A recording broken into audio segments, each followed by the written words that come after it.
Right, we are here at JCB Golf Country Club for the LIV Golf UK event, and I bumped into Bubba Watson. So we're going to do a little what's in the bag, if that's all right. Yeah, let's do it. Before we do, I want to know, as a former club fitter and PGA professional, okay, what's it like to try and fit Bubba Watson for equipment? So we go to, we're always told to hit your normal stock shot, and you're a guy who just moves the ball all over the place, all different variations of flights. How does that process of someone getting you into the right equipment look?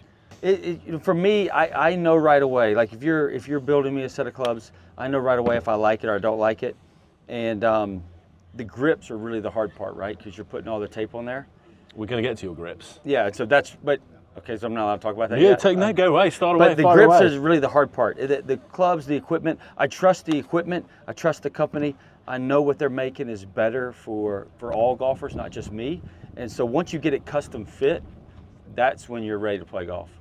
So when you're looking at driving, we know your predominant shape is you're a fader with the ball generally. Yeah, when my driver's built just to cut. Yeah. I don't want it to draw at all. I want to take one side out. And when you say built to cut, so we'll get into it then. So we're looking at the G430 LS Tech with, we all know, your crazy pink finishes, which is great. Yes. So when you say built to fade, are we talking with internal weighting, with hot melt, with face angle, with everything? Yeah, I call it goop, but yeah, hot melt. Yeah.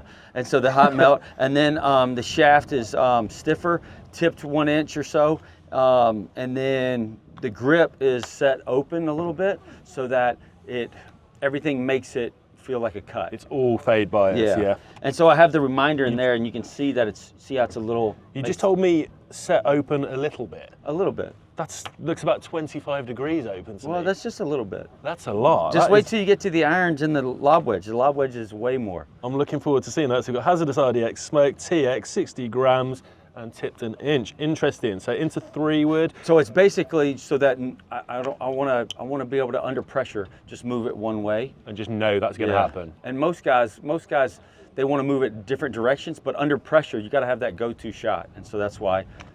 Perfect. Thank you very much. Into 3-wood. So we've got the G430 Max, 15 degrees, set on standard with a Fujikura speed. I take it this is a custom job. It certainly is Bubba Watson designed custom job.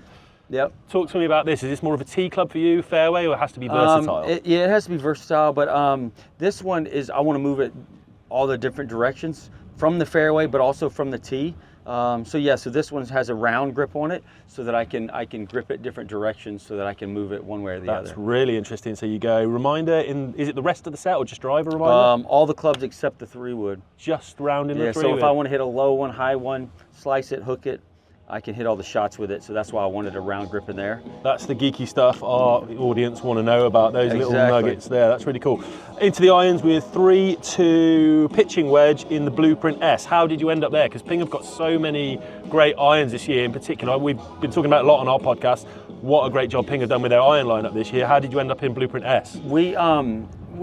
I used the S59s for 10 years. Yes. And then I used the S55s for 10 years. And then when they came out with this, they told me that this was going to be geared similar to the S55s.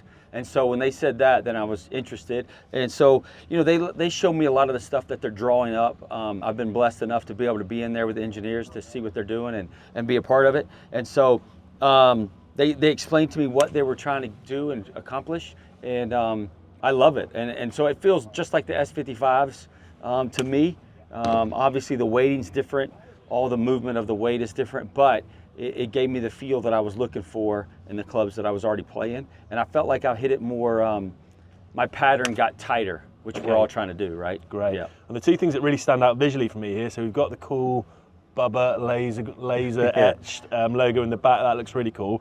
We've got some grind work done throughout the set, it looks like, some heel relief, which you only generally see on wedges. So why do you feel like you need this extra heel relief in the irons?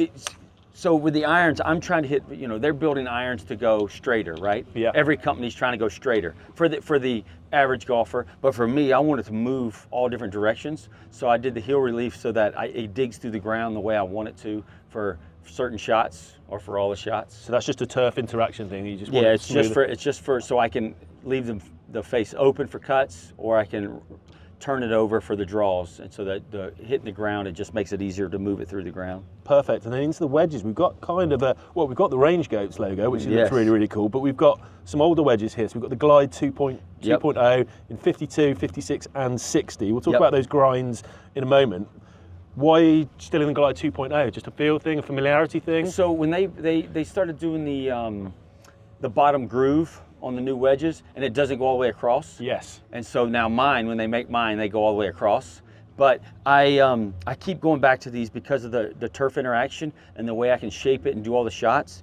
For some reason, it just feels better in my hands. And so they blessed me where they still make them for me, and I still have some where I can play with them. And how many wedges do you go through a year? I usually say the same ones all year. Oh, well, and I don't practice as much as all the other people. Okay. I play a lot of golf, so I'm not on the range hitting balls all the time. One after the other. So it's not wearing out the grooves as much as some of the other guys. Okay, that's really interesting. One last question on the wedges. So have you always been 52, 56, 60? Is that kind of standard setup for you? So it's 56, 52, and then this is 63. Oh, wow, it says 60, but it's bent to 63. Let's take a look at that. That's a lot of extra bending. So you've got quite a low bounce to start with at 6. Yep. When you're adding 3 degrees of loft to that, we're going up to probably near a 9 or 10 bounce. Yep. Yeah, there's loft there, isn't there? Yeah, exactly. And the grip feels like it's almost on sideways. Yep. That's really, really And then interesting. there's tons of wrap under there, so it's a little bit bigger. It's a mid-sized grip. Yeah, let's touch on that now in terms of the wraps that you have under these mid-sized grips. What's the setup? I've heard all sorts of mythical things about your grips. How many is it? It's 11. If I remember correctly, the lob wedge has one more than all the other stuff. Okay. And then grips, as you know, the rubber grips, they change, right? Because it's manufacturing, little variances here and there. And we try not to stretch the grips on, so it keeps them fatter. So you stretch them on too much, it gets too thin. So we have 11 wraps all the way down, and then we have 2 extra wraps for the bottom hand. Just to take that taper out. You can't make it completely round for the rules of golf, so you can get it as close as you can get it, and that's what we're trying to do. Cool, interesting. Now, one of the coolest head covers I've ever seen. Talk me through that. Is that so Ping made those a few years ago because of the gold putter vault, and so they made that for champions, like club champions and all that. So that's like their gold. Your gold putter, right? And so I loved it. I love the way it shines, and so that's why I use it. It's a nice flex. Yeah, and then the PLD putter here, so we've got the answer style. So a lot of people go into more higher MOI putters nowadays with sort of mallet styles with a bit more forgiveness. What does that mean? Higher MOI, Bubba, means more forgiving, so more stable on mishits, so generally a bit more weight That's why back. I use it. There you go. So Bubba doesn't know what high MOI means, so that's why we're in this putter. So let's skip over that then. Okay. Raw finish. What do you like about it rusting? Is that just an age thing? I just like the look of it. For some reason, the contrast of the white paint on the line, and then the white ball, and then the change of color. For some reason on my eyesight, it just feels better right now. Looks better. And when I won a lot of my tournaments, I had the Damascus, and I had a color change, red, kind of like a multicolor putter. So the silver to me somehow reflects the sun a little differently. So I wanted something with a more less shine to it. Brilliant. And what ball are we in? I am in the X, Titleist Pro V X. Okay, perfect. Well, that is fantastic. Bubba Watson, he doesn't know what MOI is, but he's certainly got some cool gear, and he's a lovely man. I do now, though. You told me. You're more than welcome. What was it again? Forgiveness. We'll talk about it off camera. Thanks a lot. My putter needs forgiveness. Thank you very much, Bubba Watson. Thank you.